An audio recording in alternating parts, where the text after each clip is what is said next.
Bonjour à tous, bienvenue sur ma chaîne. Cette fois-ci, nous allons continuer sur l'oracle des sages. Nous allons continuer par la carte numéro 4, la plume. Donc voilà. Donc pour tous ceux qui ont commencé cette série, ou si vous commencez cette série, vous découvrez mes vidéos, je vais faire chaque carte, je vais dire mon ressenti, mon interprétation, et après je vous lirai l'interprétation et les associations qui nous est offert par l'auteur, par le livre, qui est fourni dans le coffret d'ailleurs. Je tiens à le préciser, pour un prix qui reste raisonnable. Donc nous avons la plume. La plume pour moi c'est une carte où on peut voir l'interpréter vraiment sous multiples façons, en fonction de où elle est placée. On a cette notion de quelque chose de léger, quelque chose de je ne vais pas dire fondamentalement de léger, de volatile, où il faut une notion de légèreté, quelque chose de tendre, de doux. La plume, ça peut être les écrits, ça peut être les actes, en quelque sorte.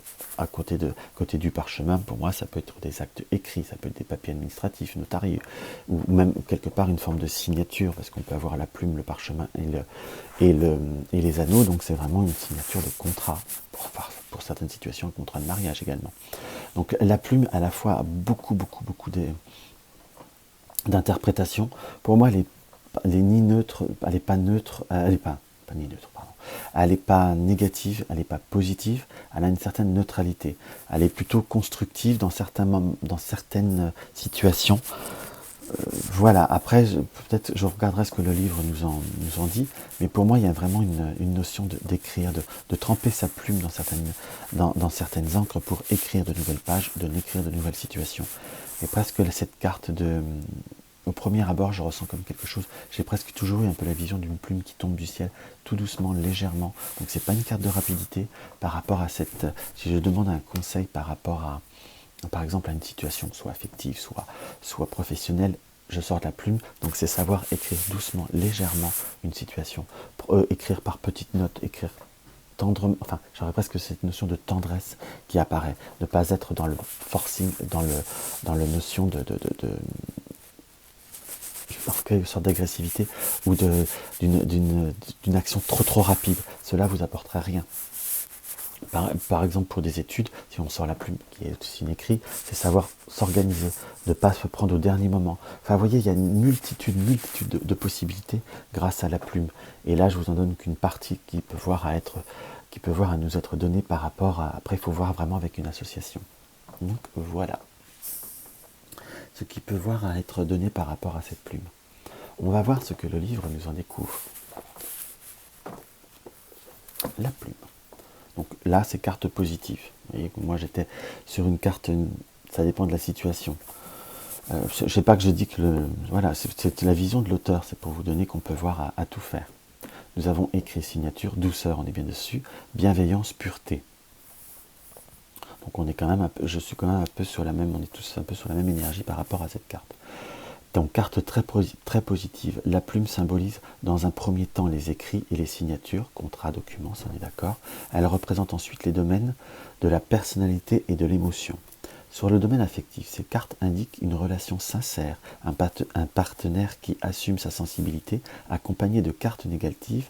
Elles représentent les aventures qui ne durent qu'un temps. Voilà, comment tout associer, tout peut voir à... C'est pour ça que j'ai quand même ce ressenti, ça peut vite tourner.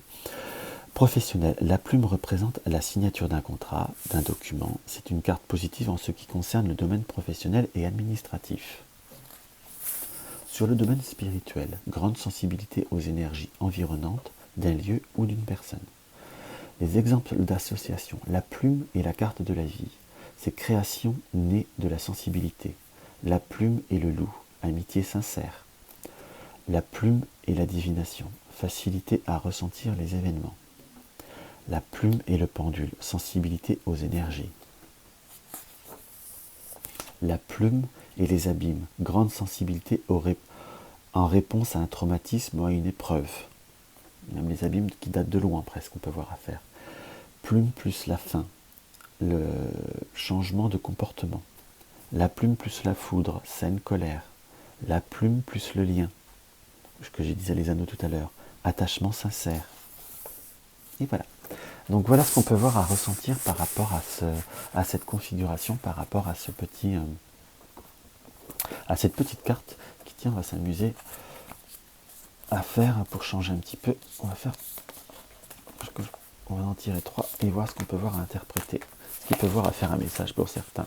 La plume et les abîmes, donc oui, c'est qu'il va falloir régler une situation ou des traumatismes qui datent de loin pour reprendre l'interprétation. Enfin, moi les abîmes, c'est quelque chose qui date en profondeur, qui peut dater des situations qui est à régler ou qui a à faire la paix avec une situation qui date d'un certain moment déjà. C'est que là où nous avons la plume et le mouvement, c'est acter un mouvement, acter une transformation, pour le côté ou savoir aussi choisir son chemin, sa direction. Parce que nous avons les flèches dans les deux sens, donc c'est comme s'il fallait une clarification, c'est comme ça que je le ressens. Et là, la plume et la flèche, c'est drôle qu'on est sur les deux flèches, vous voyez, je les ai tirées devant vous, donc on est sur signer, aller de l'avant, se laisser porter par un événement, par une relation, par une situation, se laisser porter par une passion, si on avait notre carte de passion. Donc vous voyez comme l'oracle des sages se lit de façon très très fluide et très très agréable, en plus d'avoir un toucher très plaisant. Donc j'espère que cette petite vidéo vous aura apporté un petit quelque chose. N'hésitez pas à vous abonner si vous voulez suivre la continuité de cette série, ou pour voir mes autres vidéos. Vérifiez bien la cloche de notification, c'est toujours très très important, ça aide à avoir les nouvelles vidéos. Un petit commentaire, ça fait toujours plaisir. Un pouce en haut, j'avoue que ça fait plaisir. Hein. Un pouce en bas, faites-vous plaisir. Bref, on a tous le droit de ne pas aimer. Je vous souhaite une très très belle journée. Je vous embrasse tous, à bientôt.